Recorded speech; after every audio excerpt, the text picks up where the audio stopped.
بەشداربوانی پرۆژە نیشتەجێبوونی شاری فەرمانبەران لە کەلار دژی تاوەڕەبوونی پرۆژەکە لە وادە دیاریکراوی خۆیدا گرتبوونەوە.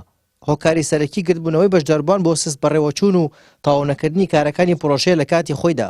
زۆری پارەی قستی مانگانە و بەرزی نرخی خانووەکانیش بەشێکی دیکەی ناڕەزاییەکانن. ئەم پرۆژەیە لە کاتی خۆیان تەواو نەکراوە بۆ یەکی چواری 2006 ڕادەستمان بکرێ ڕڵا ڕاستیدا تەواو نەکراوە بەشێکی زۆر لە پرۆژەکە تەنها هەیکەلە بۆیە پێشبینیەکەین 2 ساڵی تریش تاوا نەبێت.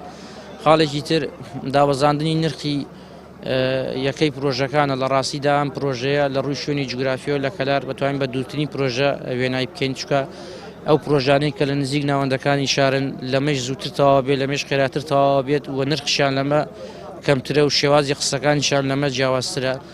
ئەمە کاتێک کە ئەم پرۆژانەمان بۆ دەرچووە بڕیار بۆ بەماوەی 4 ساڵ تەواو بکرێەوە بە کاتەکەشیان لە مانگی 4 تەواو بێت 4 2026 بەڵام تا ئێستا بینیم پرۆژەکە نزیکەی 140 تا 150 ئەگەر تەواو بوو بێت بۆیە تەواو بۆ ئەمەیەکی لە داواکارەکان ئەوانەیە کە پرۆژەکە دەست بکرێت بە ینی خێراکردنی کارکردن لەم پرۆژەیە بۆی لەوە زیاتر دوانەکەوێت. تقریبا 2 مانگترەوەتە 4 ساڵ تا ئێستا یەک خانە ڕادەست نەکردە. سەرەڕای ئەوەی خەڵک بەعام 4 قست و 5 قستیدا یعنی ئەتوانی بڵێ لە دەفتەر و نیموسەروی داوە. هەیشمانە قستی کەم داوە کە لەم ئەمەی بەردەمە کە ئیشی بۆ کریاوە هین وهایە هاتیە 2-3 قستی داوە لە 167 ئیشی بۆ کریا. هین وایشێ هاتیە دەفتەر و نیمسەرۆی داتایسە بەس هەیکەڵە یعنی ناعەدالەتیە دروست بووە. ئێمە ئەمانەوێ حەلێ کابرای یعنی پرۆژە خاوەن پرۆژە نەتیجەیەکمان پێ بڵێ ئایا ئەو ئەیسەر لەمەی بەردەم کە خانەیەک ئەمە 4 ساڵە تەواو نەکردە ئایا لە کۆی 1500-600 خانوو ئەوانەی دواوە کەی تەواو ئەبێ. یەکەکانی پرۆژە نیشتەجێبوونی شاری فەرمانبەران لە دوو ڕووبەری 180 مەتر و 200 مەتر پێک دێت. بۆ هەریەکێک لەو ڕووبەرانە 600 دۆلار وەکو قستی مانگانە لە فەرمانبەران وەردەگیرێت. ئەمەش ناڕەزایەتی بەشداربوانی پرۆژەکەی لێکەوتوتەوە.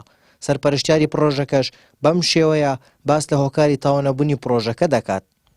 بێگومان پێنەدانی قیستەکانە چونکە پرۆژەیەکی گەورەی ئاواینە ئەگەر 25 میلیۆن دۆلار نەدرێت وەکو جەناب وەزانی من کەسانێکەیە ئێسای خەمە بەردەستەوە من ناتوانم ناوی خەڵک بڵێم وەکو فەرمانبەر لەبەر ئەوە بەڵام لە هەمان کاتە 50 وەرەقەی بۆ بە من داوە من 250 وەرەقەیم بۆ سرف کردووە 1500 نەفەر تۆ بێیت بەو شێوەیە معاملەی لەگەڵا بکەیت بەو شێوەیە کۆمپانیا تا ئێستا نەوەستاوە بە توانای خۆی ئیشەکە بەڵام ئەو توانایش ئێمە شەریکین لەگەڵ ئەو هاوڵاتیانە ئەبێ بە شەراکەتەکەی خۆیان بەشدار بن و بێن پابند بن بەدانی قیستەکان.